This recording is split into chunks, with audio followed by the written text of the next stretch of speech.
चार प्राउड के संदर्भ में 4 इकोनॉमिक सिस्टम।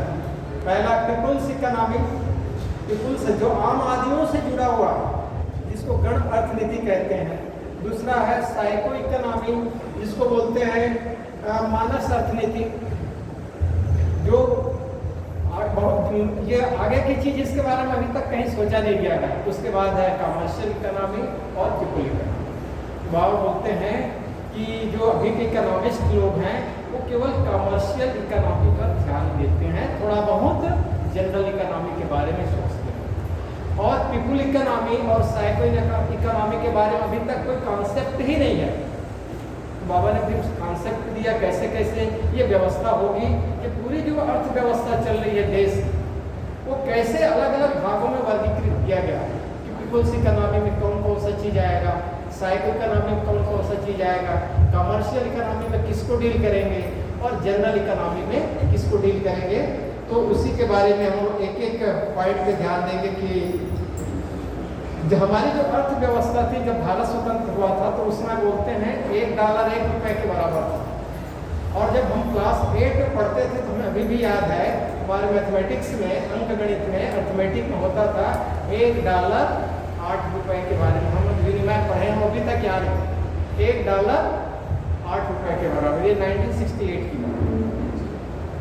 अब देख लीजिए अभी कहाँ पर है, $1.83 से ऊपर है। हम कहाँ पीछे, कहाँ चला गया और हम कहाँ पे रह गए, है ना। तो ये सब जो बातें हैं ये अर्थव्यवस्था के कारण से बताया ना। हमारे यहाँ के राजनेता कैसे हैं, कैसे करते हैं, उनको अपना पॉकेट भरना है, अपना घर भरना है, कई जनरेशन की व्यवस्था करना है। इसके लिए चाहे कोई भी पार्टी, जितनी पार्टियां हैं, है ना, मैं पार्टियों का नाम नहीं लेता, सब वही हैं, केवल लेवल बदल गया है, कम और ज़्यादा 19-20 का है। बाकी कोई पब्लिक पर एक सरकार आ गई, पब्लिक पर सोचती तो कहीं से तो बहुत कुछ परिवर्तन किया जा सकता था। 10 साल कम अवधि नहीं होती, बहुत अवधि है 10 साल। प्राउड में कहते हैं केवल 3 साल की अवधि चेंज करने की, अभी 5 साल है। अभी हमारे यहाँ के देश में, अमेरिका में 4 साल है, प्राउड कहता है 3 साल। पहला साल रिव्यू कीजिए क्या क्या हुआ उसको, एक दूसरे साल में काम कीजिए और 3rd ईयर में रिजल्ट मिलना चाहिए। हमने ये कर, जो हमने आपको वादा किया था करने का। प्राउड का अपना पॉलिटिकल सिस्टम अलग है, इसकी चर्चा नहीं हो पाई। हम लोग उस दिन आ रहे थे तो सुनील जी और मंगेश जी से बातें हो रही थी, बाबा ने कैसे प्राउड में पॉलिटिकल सिस्टम दिया है, वोटिंग कैसे होगा, इलेक्शन वगैरह कैसे कैसे सिस्टम है, बहुत देर तक बातें की है। ये एक अलग चैप्टर है। तो उसमें जो लोग खड़े होते हैं वो एफिडेविट देते हैं कि हम ये 3 साल की अवधि में जनता के लिए ये करेंगे, और कहाँ से लाएंगे वो चीज, और नहीं कर पाएंगे तो हम वापस जाएंगे। ये सब प्राउड का सब सिस्टम है, वापस बुलाने का। ये निकम्मा आदमी को क्यों बैठा के रखेंगे, विधायक बना है, सांसद बना, कुछ किया नहीं, पहले ही साल में कुछ नहीं किया, वो उसको वापस कोर्ट में जाएंगे, कोर्ट में एफिडेविट दिया हुआ, नहीं करेंगे तो वापस आने का, कोर्ट से बैक टू पेवेलियन वापस। अभी ऐसा कोई सिस्टम नहीं है, मजे में है राजनेता क्या है। तो इस प्रकार से हमारी जो अर्थव्यवस्था है, लोगों के को जितनी ध्यान देना चाहिए उतनी कोई भी राजनेता ध्यान दे नहीं रहे हैं। तो ये जो एक एक को जैसे पीपुल्स इकोनॉमी, नाम ही है पीपुल्स इकोनॉमी, एकदम लोगों से जुड़ा हुआ। और इसके अंतर्गत में जो पीपुल्स इकोनॉमी में क्या आता है, जैसे बोला प्राउडिस्टिक पैटर्न में जो प्राउड की जो विशेषताएं हैं उसमें देखिए कि मिनिमम रिक्वायरमेंट की गारंटी है, guaranteed minimum requirement according to the age. जिस युग में जो मिनिमम रिक्वायर, आज तो रोटी कपड़ा मकान शिक्षा चिकित्सा ये आज का रिक्वायरमेंट है, हो सकता है आने वाले समय 5 की जगह 6 हो जाए, 7 हो जाए, बढ़ सकता है। तो according to age minimum requirement की गारंटी होनी चाहिए।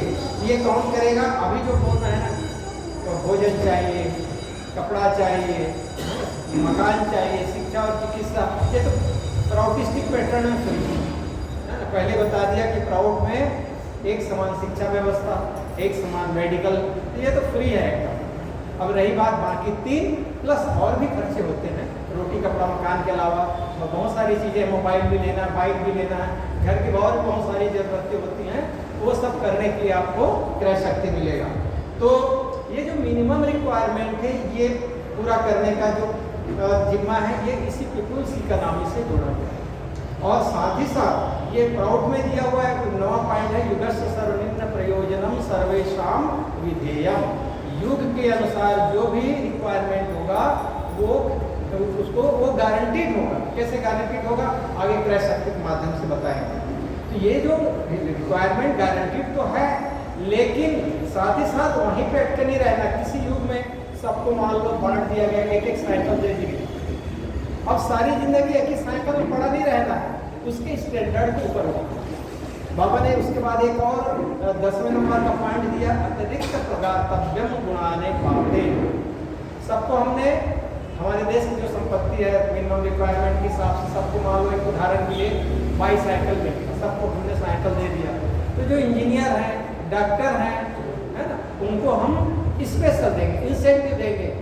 क्यों देंगे? ताकि उनके गुणों का लाभ समाज को मिल सके और साथ में उनको लगे कि हमको स्पेशल मिला हुआ है, और ताकि उनकी से हम अधिक से अधिक ले सकें और समाज में उनकी जो एक इज्जत बनी रहे, है ना। तो हम उसको मेरिटोरियस लोग हैं उनको हमको देना पड़ेगा। उसके बाद एक पॉइंट और है, सर्वनिम्न मानवर्धनम समाज जीव लक्ष्य। ये जो मिनिमम रिक्वायरमेंट में जो सबसे हमने बाइक सबको हम क्या दे रखे हैं, साइकिल दे के रखे हैं। ये साइकिल हमेशा के लिए नहीं, उसको ऊपर बढ़ाएंगे तब हम कहेंगे कि वह समाज जीवित है। सर्वनिम्न मानवर्धनम समाज जीव लक्षणम, तब लगेगा कि वो समाज जीवित है।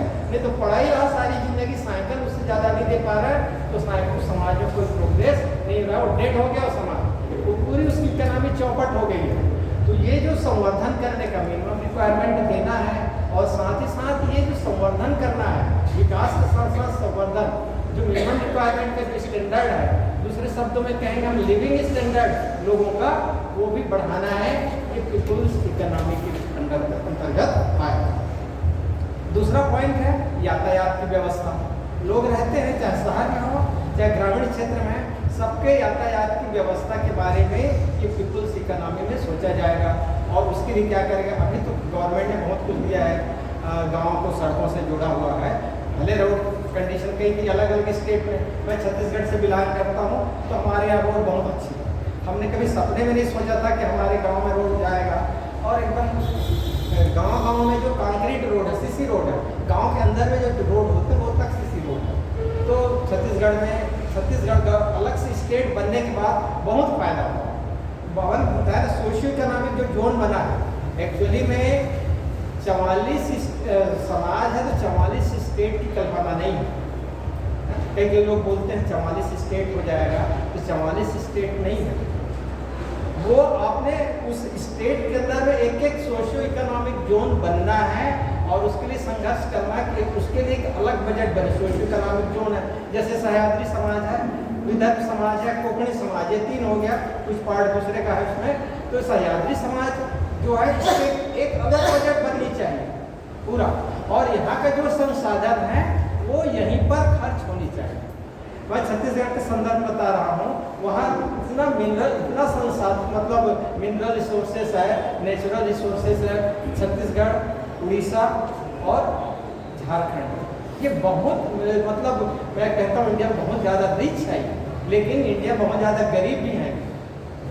तो जब अलग हो गया, जब एक साथ होता क्या था, बिजली उत्पादन छत्तीसगढ़ करता था और फायदा पूरे मालवा क्षेत्र को मिलता था, क्योंकि मिनिस्टर वहाँ के होते थे। तो पूरा बिजली, हमारे यहाँ बिजली पैदा हो रहा है और हम लोग अंधेरे में रहते थे। छत्तीसगढ़ बन गया तो पूरी बिजली, अब हमारे यहाँ पावर कट का कोई प्रॉब्लम नहीं है, ग्रामीण एरिया में भी पूरा बिजली बन गया। नहीं तो पहले तो सोचते नहीं थे कि ग्रामीण एरिया में बिजली आएगी नहीं आएगी, कब आएगी, कोई ठिकाना नहीं रहता। तो ये जो सोशियो इकोनॉमिक जो बना हुआ है वो अलग से जोन है, स्टेट नहीं है। लेकिन बाबा कहीं पे लिखे हुए हैं जो सोशियो इकोनॉमिक जोन से काम ना चले तब स्टेट की डिमांड करें, ना हो जब ये अब देखें कि अब नहीं हो पा रहा, सोशियो इकोनॉमिक जोन से कोई फायदा नहीं हो रहा है, वो जब क्रूशियल स्टेज में पहुंच जाए तब ये अलग स्टेट की डिमांड करें। तो ये जो मैं बोल रहा था कि यातायात की व्यवस्था, तो यातायात जो बताया ना, गाँव है, हम शहर को ही, अभी क्या है शहरों का विकास ज़्यादा होता है, शहर में एक से लेकिन मुंबई शहर मेट्रो भी हो गया और लोकल ट्रेन भी हो गया, बहुत सारी चीज़ें हैं। लेकिन गांव में, सयाजी समाज के गांव में वैसी यातायात की व्यवस्था है जैसे एक मेट्रो सिटी में है। वही जो लाभ मेट्रो सिटी के लोग ले रहे हैं, वही लाभ एक गांव के लोगों को भी लेना चाहिए, क्योंकि पैसा तो सब गांव का ही है, जितने रिसोर्सेज सब गांव का है। शहर में क्या होगा, सब चीज़ तो गांव से आ रहा है, आदमी भी गांव का है, तो जिनसे हम ले रहे हैं हमको कुछ दे नहीं रहे हैं। तो वहाँ पर भी यातायात की व्यवस्था कैसे होनी चाहिए, ट्रेन की सुविधा, ट्रेन के लिए लाइन बिछाई जाए, रोड बिछाई जाए, और यातायात की जो व्यवस्था है, यातायात की व्यवस्था में हम लोग जब पढ़ते हैं अलग अलग, जब उद्योग की बात आती है तो ये यातायात की व्यवस्था गवर्नमेंट के अधीन होना चाहिए। कई जगह तो है, जैसे यहाँ पे महाराष्ट्र का अपने स्टेट ट्रांसपोर्ट सिस्टम है, लेकिन कई स्टेट में ख़त्म कर दिया है। वहाँ पे सब, छत्तीसगढ़ वगैरह में देखता हूँ, वहाँ पर उन्होंने जो राज्य परिवहन का सिस्टम था, स्टेट ट्रांसपोर्ट को खत्म कर दिया, प्राइवेटाइजेशन कर दिया है। प्राउड में कहते हैं कि ये यातायात सिस्टम गवर्नमेंट के अधीन होना चाहिए, क्योंकि यदि प्राइवेट में गया तो ये कभी भी स्ट्राइक कर देंगे, अपना रेट बढ़ा देंगे, ये मोनोपोली हो जाएगा इनका। इसलिए ये सब सिस्टम, ये की इंडस्ट्री में आता है यातायात की व्यवस्था को। जो 3 प्रकार के उद्योग प्राउड में चर्चा हुई, की इंडस्ट्रीज, लार्ज स्केल इंडस्ट्रीज और जो स्मॉल स्केल इंडस्ट्रीज, तो ये जो की में आता है, की इंडस्ट्रीज में आता है यातायात की व्यवस्था करना, ये गवर्नमेंट का काम। उसके बाद थर्ड पॉइंट, विद्युत आपूर्ति हर जगह, क्योंकि आजकल बिना बिजली कुछ नहीं होना, तो सब जगह बिजली की आपूर्ति कैसे हो, ये अपना पीपुल्स इकोनॉमी, जल की आपूर्ति, जल की व्यवस्था होना चाहिए। शहरों में जल की व्यवस्था हो जाती है, अभी भी गाँव में मैं देख रहा था, महाराष्ट्र के गाँव में दूर दराज में कुआं सूख, एक कुआं है, कुआं भी सूख गया हुआ है। और स्थिति तो आप लोग टीवी में देखते हैं, दिल्ली की क्या व्यवस्था है, दिल्ली शहर की, लोग मारामारी, मोटे मोटे पाइप लगाए हैं, टैंकर आ रहा है, सब मार्केट उतर जा रहा है। ये सब काम क्या है, लोगों से रिलेटेड है, तो एक अलग से इकोनॉमी होनी चाहिए, पीपुल्स इकोनॉमी, जल आपूर्ति उसी के अंतर्गत, कृषि और सिंचाई है, एग्रीकल्चर कैसे विकास होगा, और उसके लिए इरिगेशन सिस्टम, क्योंकि विदर्भ एरिया का सोचिए, वहाँ पर लोग सुसाइड कर रहे हैं, क्यों, सब चीज़ तो हो रहा है, वो रेन वाटर पे वो लोग आश्रित हैं। ये गवर्नमेंट का काम है, बड़े बड़े मिनिस्टर हुए हैं विदर्भ से, कभी लोगों ने सोचा नहीं कि विदर्भ कैसे उठाया जाए, है ना, बहुत ज़्यादा सुसाइड वहाँ पर हो रहा है। तो एग्रीकल्चर को कैसे, उद्योग का दर्जा तो दिया नहीं, उद्योग का दर्जा देना चाहिए था, कैसे कृषि को बढ़ाया जाए, कैसे इरिगेशन फैसिलिटी दिया जाए। बाबा ने इरिगेशन के बहुत सारे प्रकार बताए, lift irrigation, shift irrigation, canal system, ये जो रिजर्वायर वगैरह है ना, नदी का जो सिस्टम है, 5 प्रकार के बताए। तो ये इरिगेशन सिस्टम, हम जहाँ पे जो सुविधा मिल सकती है, जो व्यवस्था हो सकती है, इरिगेशन, जब तक हम कृषि को आगे नहीं बढ़ाएंगे, क्योंकि जीवन धारा हमारा कृषि से ही जुड़ा हुआ है।